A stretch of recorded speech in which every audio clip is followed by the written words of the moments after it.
Good afternoon बच्चों। बच्चों, आप लोग को इंतज़ार करने की आवश्यकता नहीं है। चलिए आप लोग के बीच फिर तीसरा सेट जो है आ रहा है।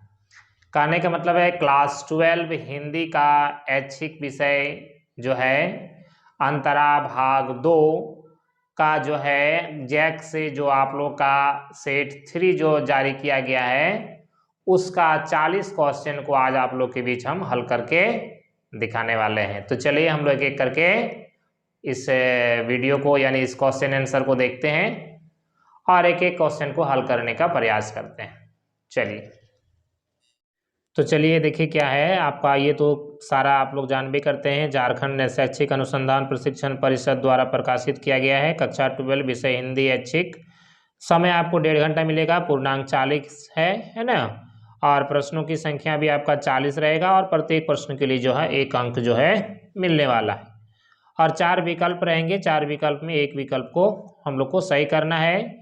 एक चीज़ आप लोग के लिए खुशखबरी है कि इसमें यदि आप कोई क्वेश्चन गलत करते हैं तो उसमें आपका नेगेटिव मार्किंग जो है नहीं होगा, यानी नंबर आपका नहीं कटेगा। ये आपके लिए बहुत ज़्यादा खुशखबरी है।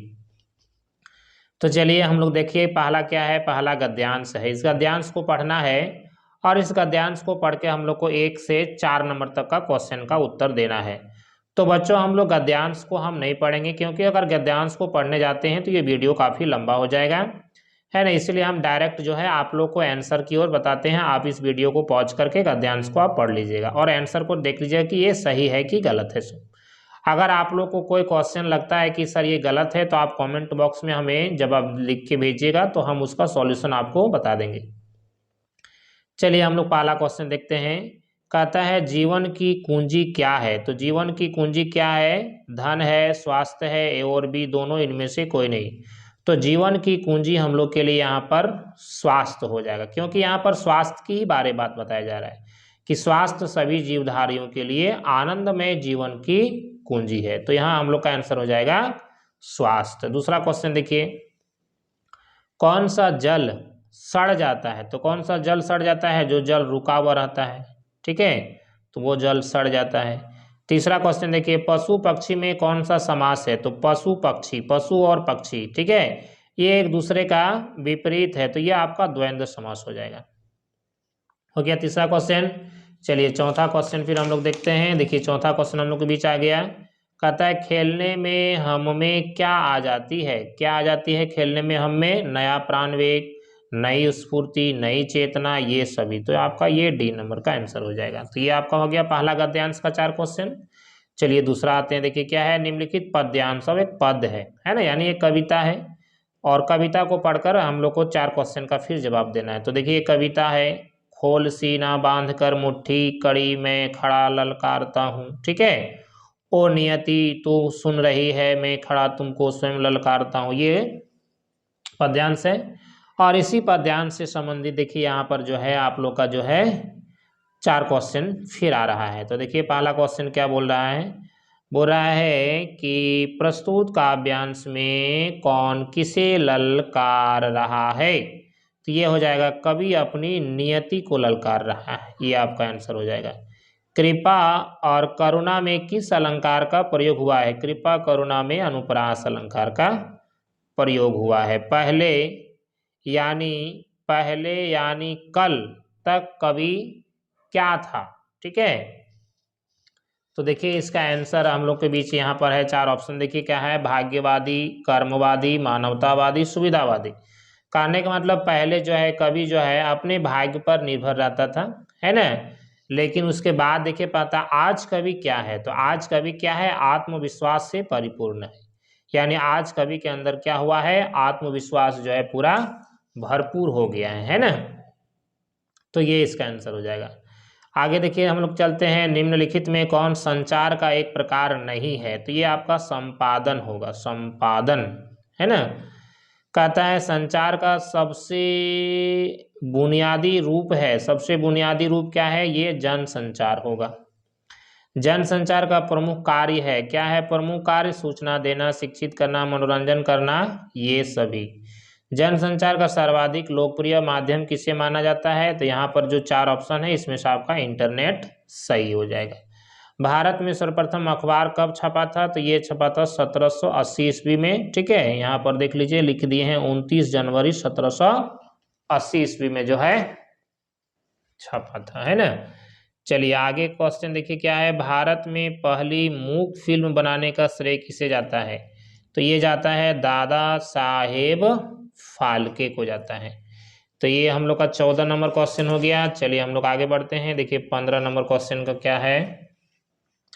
15 नंबर क्वेश्चन है, छापा खाना से संबंधित निम्न में से सही जोड़ा कौन सा है? तो ये आपका आंसर हो जाएगा ए नंबर का हो जाएगा 1556 गोवा। आगे 16 नंबर देखिए, फीचर से संबंधित निम्न में कौन सा कथन सही नहीं है ना। तो इसका आंसर आपका हो जाएगा, फीचर लेखन का एक तय ढांचा या फॉर्मूला होता है। ये आपका सही नहीं, क्योंकि फीचर लेखन में एक तय ढांचा जो है नहीं होता है। आगे हम लोग बढ़ते हैं, निम्न में से किसे सही समाचार पत्र की आवाज माना जाता है? तो ये आपका हो जाएगा संपादकीय को माना जाता है। 18 नंबर है, आलेख लिखते समय किस बात का ध्यान रखना चाहिए? संबंधित विषय से जुड़े आंकड़ों का उदाहरण, आंकड़ों का संग्रह हो, लेखन से पूर्व विषय वस्तु का विश्लेषण लिया गया हो। यानी आपका ये सी नंबर का ऑप्शन सही हो जाएगा। चलिए अब हम लोग का आ गया है पाठ्य पुस्तक से, है ना। ये आपका व्याकरण से था, यानी रचना और अभिव्यक्ति माध्यम से था। अब ये पाठ्य पुस्तक से देखिए यहाँ पर है, एक गद्यांश दिया गया है, पद्यांश है, गद्यांश नहीं है पद्यांश है। जैसे बहन दा कहती है ना। यह आपका कविता है ना, कविता है आप लोग का बसंताया से ये कविता लिया गया है। चलिए इसी से संबंधित कुछ क्वेश्चन हम लोग के बीच आ रहा है। चलिए देखते हैं, ये देख लीजिए, इसको बढ़िया से पढ़ लीजिएगा, है ना। अब हम लोग गद्यांश को जो है देखते हैं। देखिए गद्यांश कहते हैं, क्वेश्चन को देखते हैं। देखिए पहला क्वेश्चन है, कहता है प्रस्तुत पंक्तियां किस पाठ से ली गई है? तो अभी हमने आपको जिक्र किए, ये बसंताया पाठ से लिया गया है। कहता है किसी खिली हुई हवा आई, फिर किसी आई और चली गई। पंक्ति में कौन सा अलंकार है? तो बच्चों यहाँ पर हो जाएगा उपमा अलंकार है, उपमा, है ना। ये जो है उपमा अलंकार यहाँ पर दर्शाया गया है। फिर किसी आई चली गई, यहाँ पर उपमा दिया जा रहा है ना हवा की। आगे है, चिड़िया के कुहुकने की आवाज कहाँ से आ रही थी? तो ये आपका हो जाएगा बंगले से आ रही थी, बंगले से। ठीक है, प्रस्तुत पंक्तियों के रचयिता कौन है? तो ये बसंताया आपका रघुवीर सहाय हो जाएगा। आप देखिए 23 नंबर क्वेश्चन क्या बोल रहा है कि एक कम कविता में कवि ने स्वयं को किससे हटा लिया है? किससे हटा लिया है? तो आगे बढ़ने की दौड़ से, है ना। ये जो है कवि अपने आप से हटा लिया है, आगे बढ़ने की दौड़ से अपने आप को मुक्त कर लिया है। अगला क्वेश्चन देखिए, तोड़ो कविता के माध्यम से कवि क्या संदेश देना चाहता है? तो क्या संदेश देना चाहता है? देखिए ये आपका ऊसर मंजर प्रति मन में व्याप्त रुचि, धरती हो या मन, ये सारे चीज से जो है कवि जो है ना संदेश देना चाहता है, सारा चीज। तो इसका आंसर हो जाएगा इनमें से सभी। तो 25 नंबर क्वेश्चन देखिए क्या है, कार्नेलिया का गीत में भारतवासियों की क्या विशेषता बताई गई है? तो यहाँ पर देखिए फिर 4 ऑप्शन है, क्या बताई गई है? तो ये आपका देखिए अनजान लोगों को आश्रय देना, दूसरों के दुख में दुखी होना, ए और बी दोनों। तो ये आपका हो जाएगा सी नंबर का। सरोज स्मृति किस पाठ के रचयिता हैं? तो ये आप नहीं किस प्रकार का कविता है? तो ये आपका शोक गीत हो जाएगा। सत्य को प्राप्त करने के लिए हमें किसकी आवश्यकता होती है? दृढ़ संकल्प की आवश्यकता होती है। चलिए अब एक फिर गद्यांश है ना। देखिए ये गद्यांश को आप लोग देख लीजिएगा वीडियो को पॉज करके, है ना। आगे आप हम लोग बढ़ते हैं क्वेश्चन की ओर। देखिए क्या है, 28 नंबर इसका क्वेश्चन दिया है, प्रस्तुत पंक्तियां के रचयिता कौन है? तो ये रामचंद्र शुक्ल हो जाएगा इसका रचयिता। कहता है जल ही खाया है कि कुछ फलाहार भी लिया है। पंक्ति में चौधरी साहब के किस स्वभाव का? तो ये मजाकिया स्वभाव का जो है उसका वर्णन किया गया है। फलाहार शब्द का संधि विच्छेद फल प्लस आहार, फलाहार, है ना। उपयुक्त पंक्तियां किस पाठ से ली गई है? उपयुक्त पंक्तियां किस पाठ से ली गई है? देखिए यहाँ पर हम लोग इसको सेट करते हैं। देखिए 4 उसका उपयुक्त पंक्तियां किस पाठ से ली गई है? समधिया, कच्चा चिट्ठा, प्रेम घन की छाया, स्मृति। अभी हमने पढ़ाया ना, आपको बताया ना ऊपर में। यहाँ पर देखिए, यहाँ पर लिखे ना रामचंद्र शुक्ल, तो रामचंद्र शुक्ल ने कौन सा पाठ लिखे हैं? तो ये प्रेम घन की छाया, स्मृति। चलिए आगे करते हैं, 32 नंबर क्वेश्चन देखते हैं हम लोग। आचार्य रामचंद्र शुक्ल की कीर्ति का अक्षय स्रोत उनके द्वारा लिखित किस पुस्तक से माना जाता है? तो ये हिंदी साहित्य का जो है इतिहास हो जाएगा। मिर्जापुर से किसने हिंदी पुस्तकालय खोला था? तो पंडित केदारनाथ जी पाठक, है ना। चलिए 34 नंबर क्वेश्चन देखिए क्या बोल रहा है। पाठशाला के वार्षिक उत्सव में वृद्ध महाशय ने बच्चे से क्या कहा? इच्छानुसार इनाम मांगने के लिए कहा, 9 रसों में उदाहरण बताने के लिए कहा, उसने पूछा कि वह बड़ा होकर क्या बनेगा। ये बालक से पूछा गया था, बालक बच गया, पाठ से लिया गया है ना। गुल मोहम्मद आगा कितने वर्ष पहले हरगोविंद के गांव आया था? तो इसका आंसर हो जाएगा आपका 5 वर्ष। वह आपके ही नहीं हमारे भी नेता हैं, इसका आंसर हो जाएगा यासेर या राफात। प्रेमचंद उर्दू में किस नाम से लिखते थे? तो ये आपका नवाब राय होगा, है ना। ये हो गया आपका आंसर। चलिए कितना नंबर क्वेश्चन हो गया देख लीजिए, आपका 37 नंबर हो गया और 3 क्वेश्चन आपका छूटा हुआ है। देखिए हम लोग 3 क्वेश्चन और देखते हैं। भैरव का सूरदास के खिलाफ उकसाने और भड़काने में किसकी भूमिका थी?